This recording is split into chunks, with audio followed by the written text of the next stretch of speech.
Gusto mo ba talagang maniwala ako sa'yo na na-hold up ka? Nagsumbong ka ba sa mga polis, ha, Feli?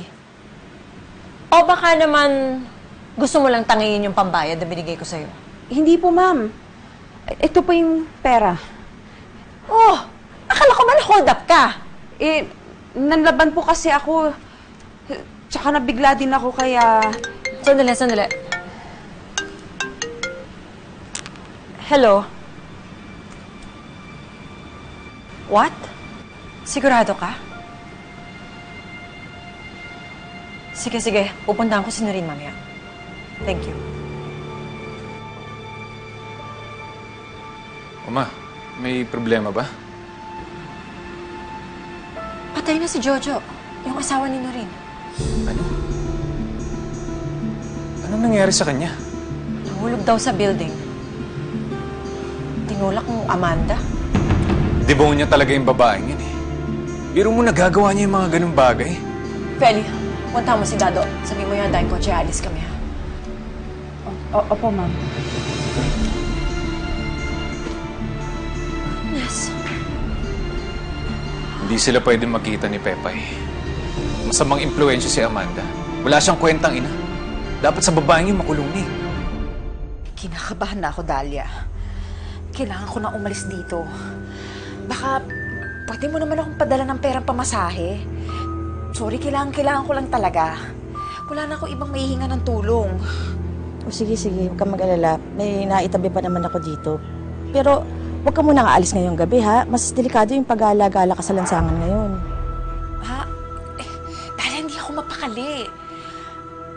Kinakabahan na ako na oras na malaman ng amo ko kung sino talaga ako. Lalo akong madidiin. Kakilala nila si Noreen. Ano ka ba naman? Mas maganda nga nandyan ka eh. Walang nakakakilala sa'yo, di ba, kung sino ka sa bahay na yan? Oh, edi advantage mo yun. At saka, dahil sa mga amo mo, pwede mo malaman yung mga ginagawa ni Noreen. Diyan ka muna. Hindi kaya lalo akong maging delikado dito?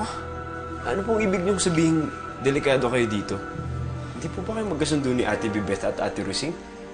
Sinasaktan po ba kayo? Hello? Oo, tawagan na lang kita mamaya. Sige. Okay, wait. Inoy, ang ibig kong sabihin, yung delikado, yung lagay ng nanay ko, nasa probinsya siya eh, kailangan ko siyang alagaan kasi kung dadalhin pa dito sa Maynila, baka ikamatay na niya. Kailangan ko yata siyang puntahan eh. Mukhang hindi na ako magtatagal dito. Sayang naman po kung aalis na kayo kaagad. Kung kailan naman po gumagaling na si Pepay, tsaka kayo aalis. Si Pepay nga din ang dahilan kung bakit ako nagdadalawang isip. Nag-aalala pa rin ako sa kalagayan niya. May malasakit po talaga kayo kay Pepay. Nakakatuwa po kasi parang mag-ina po kayo. Sa maiksing panahon, parang malapit na po yung loob niyo sa isa't isa. Inoy, matanong ko lang,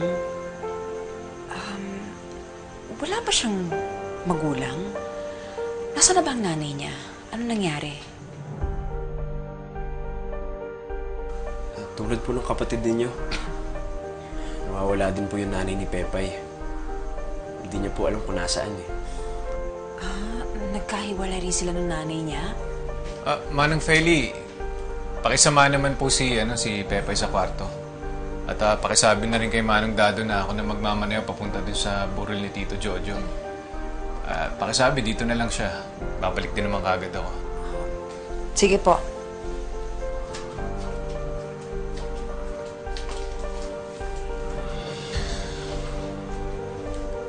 Inoy, narinig ko yung pinag-usapan niyo ni Manang Feli.